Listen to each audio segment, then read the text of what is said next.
నమస్తే మిత్రులారా, ఈరోజు రాష్ట్రంలో మున్సిపాలిటీ ఎన్నికలకు ఊపందుకుంది. ఈరోజు ప్రతి ఒక్క మున్సిపాలిటీలో కానీ ఏ రోజు కూడా మున్సిపాలిటీ గురించి పట్టించుకొని నాయకులు మున్సిపాలిటీ ఎన్నికలు రాగానే ఈరోజు వాడవాడ తిరుగుతూ ఉన్నారు, కాళ్ళు పట్టుకోవడానికి వస్తూ ఉన్నారు.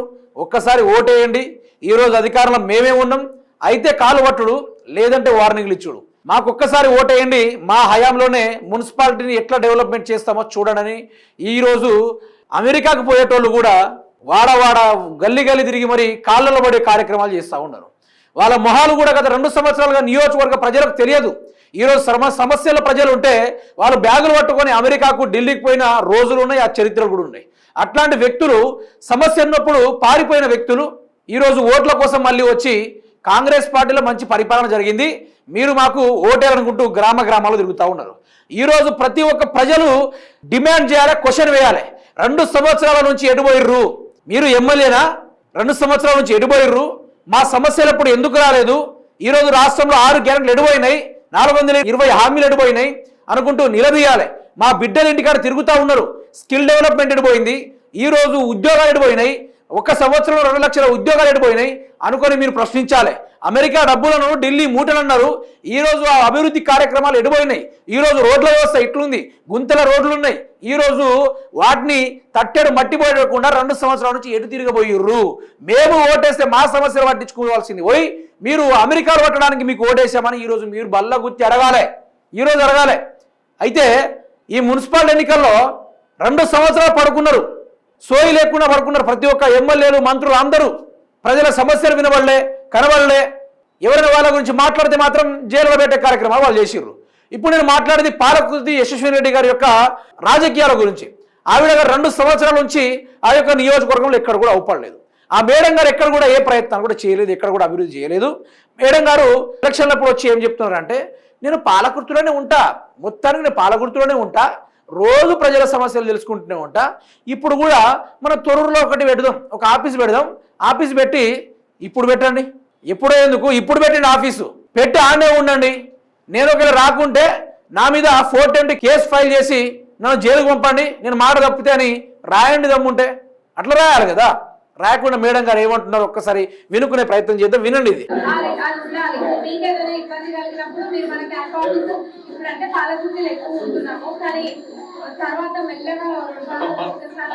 మేడం గారు పాలగుర్తిలో ఉండట్లేదు, వాళ్ళు హైదరాబాద్లో ఫామ్ హౌస్ తీసుకున్నారు, మంచి ఇల్లు తీసుకున్నారు, ఆడనే ఉంటున్నారు.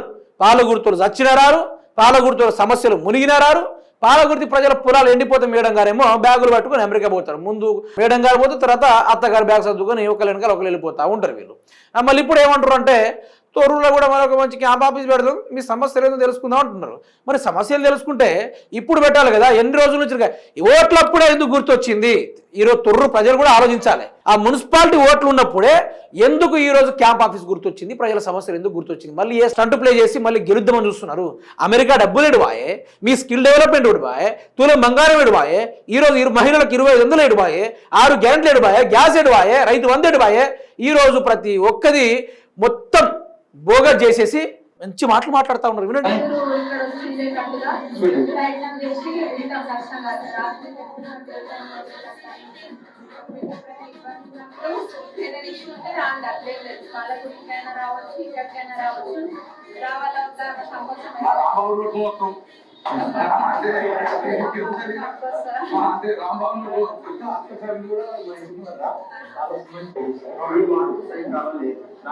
రైట్, మేడం గారు అంటే చాలా మందికి ఇప్పుడు తొర్రూరు ప్రజలే కానీ పాలకుర్తి చుట్టుపక్కల ఊర్లే కానీ యశస్విని రెడ్డి అంటే ఎవరికి తెలియదట. ఫస్ట్ నేను నిజం చెప్తున్నా, యశస్విని రెడ్డి మొహం చూడలే, ఎవరు చూడకుండా కూడా ఓటేసిన వాళ్ళు చాలా మంది ఉన్నారు.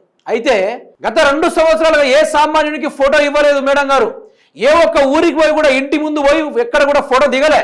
కానీ ఈరోజు మున్సిపాలిటీ ఎన్నికలు వచ్చినప్పుడు మేడం గారి special cameraman, social media and another batch she is maintaining well అనుకుంటూ సోషల్ మీడియాలో ప్రచారం చేసుకుంటూ ఈరోజు మేడం గారు సామాన్యురాలు, దురహంకారం లేదు, మేడం గారు ప్రజల్లో కలిసిపోయిర్రు, అభివృద్ధులు కట్టల మీద కట్టలు, పైసలకు పంచుడే లోకంగా ప్రజలను అభివృద్ధి చేసుడే లక్ష్యంగా ఈ పాటికే పాలగుర్తిలో ఉన్న దగ్గర 1.5 కోటి యువకులందరినీ అమెరికాలో జాబులు చేపిస్తున్నారు. ఒక్కొక్క యువకులు 2 లక్షలతోటి ఉద్యోగాలు చేస్తూ ఉన్నారు. ఇక వచ్చి వాళ్ళందరూ బంగారు బాటలు వేసేటట్టే ఉన్నారు. ఇక మేడం గారు 2 సంవత్సరాలు కలబడిన మేడం ఒక్కసారి ప్రజలతోటి ఫోటో దిగుతున్నారు, చూడండి.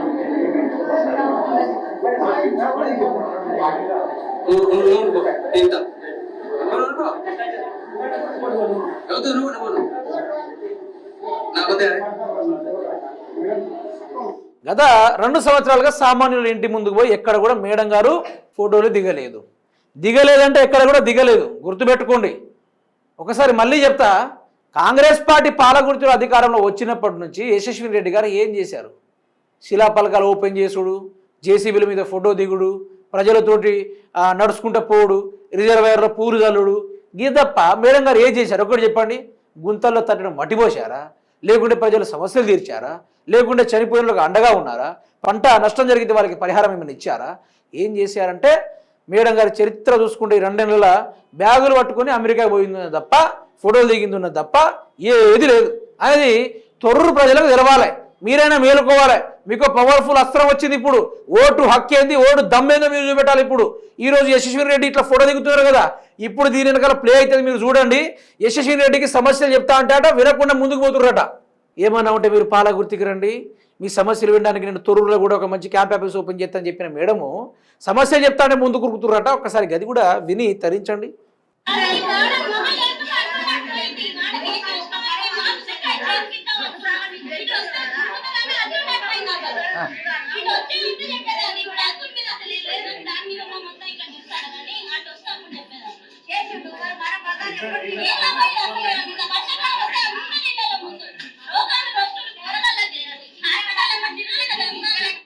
అయ్యో అయ్యో అయ్యో, ఎంత గోస.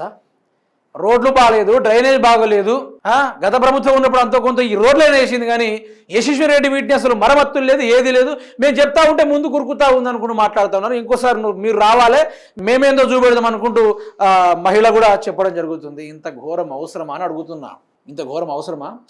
నేను ఓన్లీ పాలకుర్తి ప్రజలకు, ఓన్లీ తొర్రూరు ప్రజలకే చెప్తలేను. ఈరోజు రాష్ట్ర ప్రజలకు కూడా చెప్తున్నా. ఏమని అంటే 2 సంవత్సరాలుగా ముఖాల ఉప్పడని ఎమ్మెల్యేలు ఈరోజు వాడ గల్లీ ఇల్లు తిరిగి అక్క మీ కాలు మొక్తా, అక్క మీ బాంచన్, నాకు ఓటేయండి, మున్సిపాలిటీలో గెలిపియండి, అభివృద్ధి చేయించండి అంటే గత 2 సంవత్సరాలుగా ఊర్లు అభివృద్ధి కాలే, నియోజకవర్గాల అభివృద్ధి కాలే, మండలాల అభివృద్ధి కాలే, గ్రామ పంచాయతీలో రోడ్లు ఊడ్చే దిక్కు లేదు. ఈరోజు బల్బులు ఎగిరిపోతే ఆ యొక్క లైట్లు అమర్చే వాళ్ళు లేరు. ఈరోజు నల్ల తిప్పేటోళ్ళు లేరు. ఈరోజు ఎక్కడ చూసినా కూడా మొత్తం పనులు బందోబస్తుగా ఆగిపోయినాయి. ఇదే మున్సిపాలిటీల పరంగా చూసుకుంటే ఎవరొచ్చిండు? ఫండ్స్ ఉన్నాయా, తొక్కున్నాయా, తోలుందా? మన దగ్గర నుంచి పనులు వసూలు చేసుకుంటారు, కానీ మనకి వేయడానికి మాత్రం డబ్బులు లేదు. ఇలా యశస్వి రెడ్డి యొక్క వ్యవహారం మీరు చూసుకుంటే మిత్రులారా, ఆవిడ గారు గెలిచిందే దిక్కు హైదరాబాద్లో మకాం వేసిర్రు, ఆడనే ఉంటున్నారు, అక్కడనే ఉంటున్నారు. ప్రజల గురించి అస్సలు పట్టించుకుంటలేరు. అస్సలు కూడా గుండె మీద చేసుకొని చెప్పండి. ఈ 2 సంవత్సరాల్లో ఏ ఎమ్మెల్యేగా మీ కష్టాలు తీర్చడానికి వచ్చిర్రా? ఎక్కడైనా యశస్విని రెడ్డి గారు ఎవరైతే కాంగ్రెస్ పార్టీ మెజారిటీ వచ్చిన ఊర్లు ఉన్నాయో, ఎవరైతే ఆమెకు ఓటేసిన లీడర్లు ఉన్నారో వాళ్ళ దగ్గరికి పోతున్నారు తప్ప వాళ్ళకు కూడా డబ్బులు ఇస్తలేరు. జస్ట్ అట్లా ఒక ఫోటో వెళ్ళామా అంటే వెళ్ళాలి, అధిష్టానానికి ఒక ఫోటో చూపెట్టుకోవాలి కదా. ఏదో పీటీ గ్రౌండ్లో ఈరోజు యాక్టివిటీస్ ఏమైనా ఉన్నాయంటే ఖోఖో ప్లేయర్స్ తోటి పీటీ, ఈరోజు కబడ్డీ ప్లేయర్స్ తోటి పీటీ అన్నట్టుగా ఈరోజు బాధితులతోటి యశస్విని రెడ్డి, ఈరోజు ఈ సమస్యతోటి కాంగ్రెస్ ఎమ్మెల్యే అని అధిష్టానానికి హాజరేయించుకోవాలి పనిచేస్తున్నారా లేదా అని. మళ్ళీ ఫోటోల కార్యక్రమం అయిపోగానే కార్లు వేయాలి, మళ్ళీ హైదరాబాద్ ఉరకాలి. ఇది ఏదైనా పెద్దగా గొడవ గిట్లా జరిగింది అనుకోండి, మా ఎమ్మెల్యే ఎడిపోయారు, మా అభివృద్ధి ఎడిపోయిందని ఎవరైనా ధర్నాలు చేసిండ్రు అనుకోండి, బ్యాగులు పట్టాలి, అమెరికా పోవాలి. రేవంత్ రెడ్డి ఏం చెప్తాడు? మూటలు పోయాలి, ఢిల్లీకి పోవాలి. గిది జరుగుతుంది. దయచేసి మున్సిపాలిటీ ఎన్నికలో ఇది ఒక రెఫరెండంగా తీసుకోండి. ఒక మీ ఓటు హక్కుని ఏందో ఉపయోగించండి. మార్పు కావాలని ఓటు వేసినాం. ఎప్పుడు ఓటు వేసినాం? ఈ యొక్క ఎమ్మెల్యేలు ఎప్పుడు వేసినాం? కాంగ్రెస్ పార్టీ అధికారంలోకి వచ్చింది. 100 రోజులు అన్నారు, ఏది లేదు. తర్వాత లేక కింద మీద కింద పడి బీఆర్ఎస్ పార్టీ కోర్టులు పెట్టి చుట్టూ తిరిగితే ఈరోజు సర్పంచ్ ఎన్నికలు అనేది వచ్చినాయి. అందులో ఏ ఓటు వేసిన పాపానికి ఈరోజు ఏ సర్పంచ్కి 5 లక్షలు ఇచ్చిన ముఖ్యమంత్రి రేవంత్ రెడ్డి ఇచ్చిండా? ఇయ్యలేదు. మరి మున్సిపాలిటీ ఎన్నికలు వచ్చినాయి. ఈ ఎన్నికల్లో మళ్ళీ ఏమంటున్నంటే నేను సభలు పెట్టి తిరుగుతా, ఓట్లు అడుగుతా, బొచ్చ పట్టుకుంటా, అమ్మ అయ్యా ఓటేయండి అనుకుంటూ అనుకుంటూ ఆయన ఆ విధంగా చేస్తా ఉన్నాడు. ఇప్పుడు ఎమ్మెల్యే కూడా అదే చేస్తున్నారు కదా. మా అమ్మ సోనియమ్మ మళ్ళీ ఇంకో 2 లక్షల ఉద్యోగాలు ఇస్తుంది, మీరు గుద్దండి ఓట్లు అనుకుంటే ఆయన అడుగుతాడు. ఇప్పుడు యశస్వి రెడ్డి గారు అయితే నాకు ప్రభుత్వంతో సంబంధమే లేదు, నేను అమెరికా డబ్బులు మొత్తం కట్టలు ఫ్లైట్లు ఇంకా అందలేదు, అరేబియన్ సముద్రం దాకానే ఆగినాయి, అవి వస్తాయి మెల్లగా, మీరు మున్సిపాలిటీలు కూడా నన్ను గెలిపియండి అంటున్నది. ఇప్పుడే కదా ఒక మహిళ మా సమస్యలు చెప్తా ఉంటే టాటా బాయ్ బాయ్ నమస్తే అనుకుంటారట, మేడం గారు నమస్తే అంటున్నారట. ఇట్లా వాళ్ళేమో సమస్యలు, మేడం మీ కాలు మోగుతాయి ఈ సమస్యలు తీర్చానంటే మనకే ఓటు మనకే అనుకుంటే మేడం గారు తిరుగుతుర్రట. దయచేసి ఇది మీకు కొంచెం కామెడీగానో లేకుంటే కొంచెం ఎటకారంగానో అనిపించచ్చు, బట్ నేను సమస్యలు మాత్రమే ఎక్స్పోజ్ చేసిన. దయచేసి ఈ యొక్క అవకాశాన్ని దుర్వినియోగం చేసుకోకండి. నేను ఏ పార్టీని గెలిపించాలని చెప్తలేను, బట్ కాంగ్రెస్ పార్టీకి ఓటేయకండి. వాళ్ళకున్న అధికార అహం అనేది అవపడతా ఉంది. గెలిచిందే దిక్కు, వాళ్ళు 2 సంవత్సరాలుగా కాలయాపన చేసుకుంటూ వాళ్ళు జల్సాలు చేస్తూ ఉన్నారు. అమెరికాలు పట్టుకొని, దేశాలు పట్టుకొని, టూర్లు పట్టుకొని వాళ్ళు తిరుగుతూ ఉన్నారు. మార్పు ఇక్కడైనా రావాలి, ఇక్కడ నుంచి అయినా మార్పు రావాలి.